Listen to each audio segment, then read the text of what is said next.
Cześć! Wyruszyliśmy właśnie ze Starego Smokowca i zmierzamy w stronę Sławskowskiego szczytu. Czyli szczytu dość wysokiego.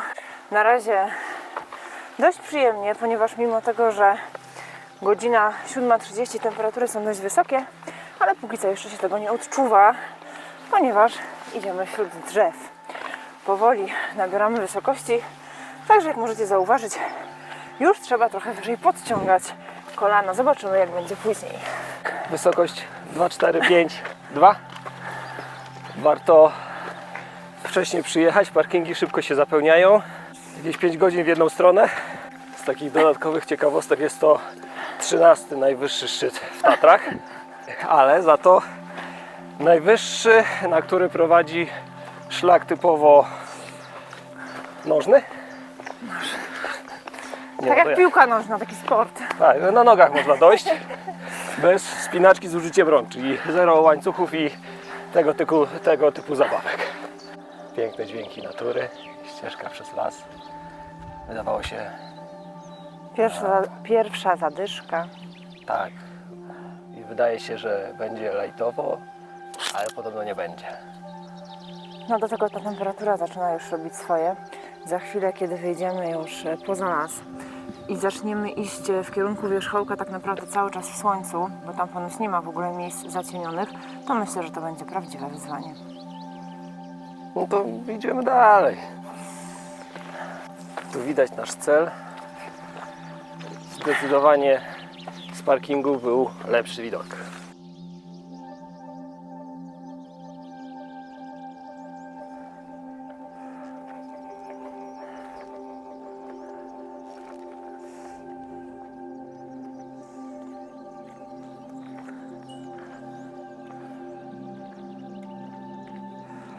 Dochodzimy właśnie do Maksymilianki.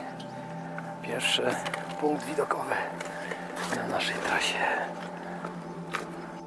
Tu widzimy Sławkowski. A tu Królowa Łomica. Dochodzimy do kolejnego punktu widokowego. Znowu pięknie widać Łomicę.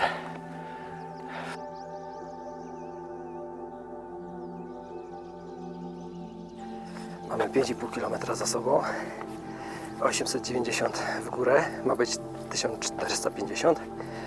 Przed nami najtrudniejszy moment.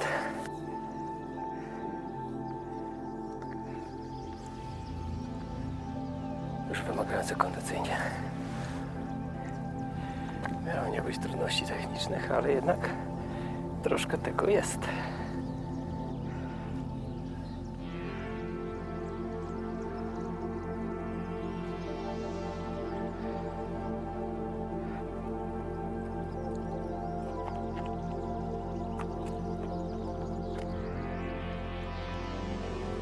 Szlak wyznaczony na skałach miejscami jest słabo widoczny. Trzeba się rozglądać, tak żeby go nie stracić z oczu, dlatego że jest oznaczony niebieskim kolorem. Przy takiej widoczności po prostu gubi się trochę w tym całym rumowisku, a tak naprawdę też przez to, że tych kamieni jest tak dużo, w wielu miejscach wydaje się, że trzeba iść tam, a okazuje się, że szlak prowadzi zupełnie inną drogą, także bądźcie czujni. A tutaj mamy najprawdopodobniej nos, który widzieliśmy już ze 3 razy, ale to dalej nie było to. Wpadliśmy w pułapkę przedwierzchołka, bo pierwotnie myśleliśmy, że to jest cel naszej wędrówki, a jednak trzeba iść tam.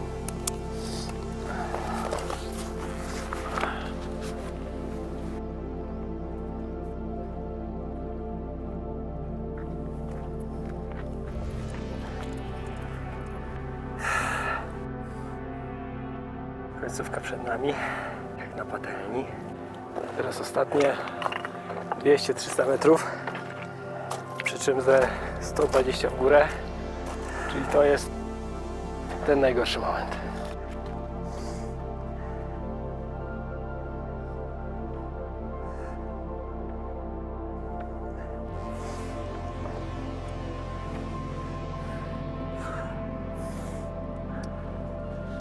Dotarliśmy właśnie na Sławkowski szczyt. Teraz widzimy panoramę ze Sławkowskiego szczytu. Trasa około 8 km. Zajęło nam to 3,5 godziny z kilkoma drobnymi przerwami.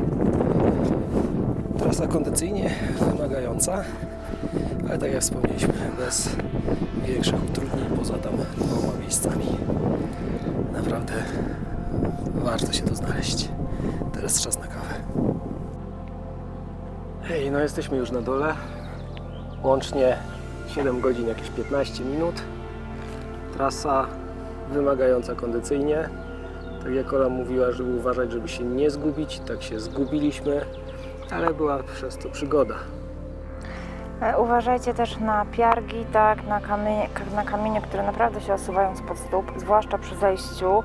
No można gdzieś tam się obsunąć, także człowiek idzie cały czas skupiony. Więc mamy tak naprawdę kilka dobrych godzin w ciągłym takim skupieniu, patrzeniu pod nogi i takiej koncentracji na każdym ruchu, żeby po prostu jakoś dotrwać. Także Garmin na pewno dzisiaj wyda komunikat, że silny stres wyczerpał Twoją energię i będzie to prawda. Dobra, a jak podobał Wam się filmik, to wiecie co zrobić. Dać dzwoneczek, zasubskrybować, polubić, skomentować i widzimy się następnym razem.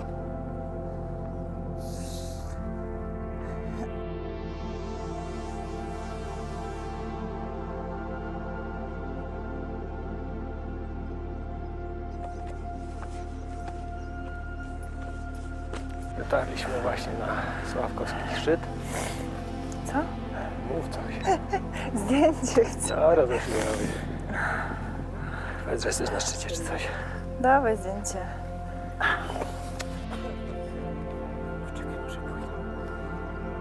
Wydawać by się można. Dobra.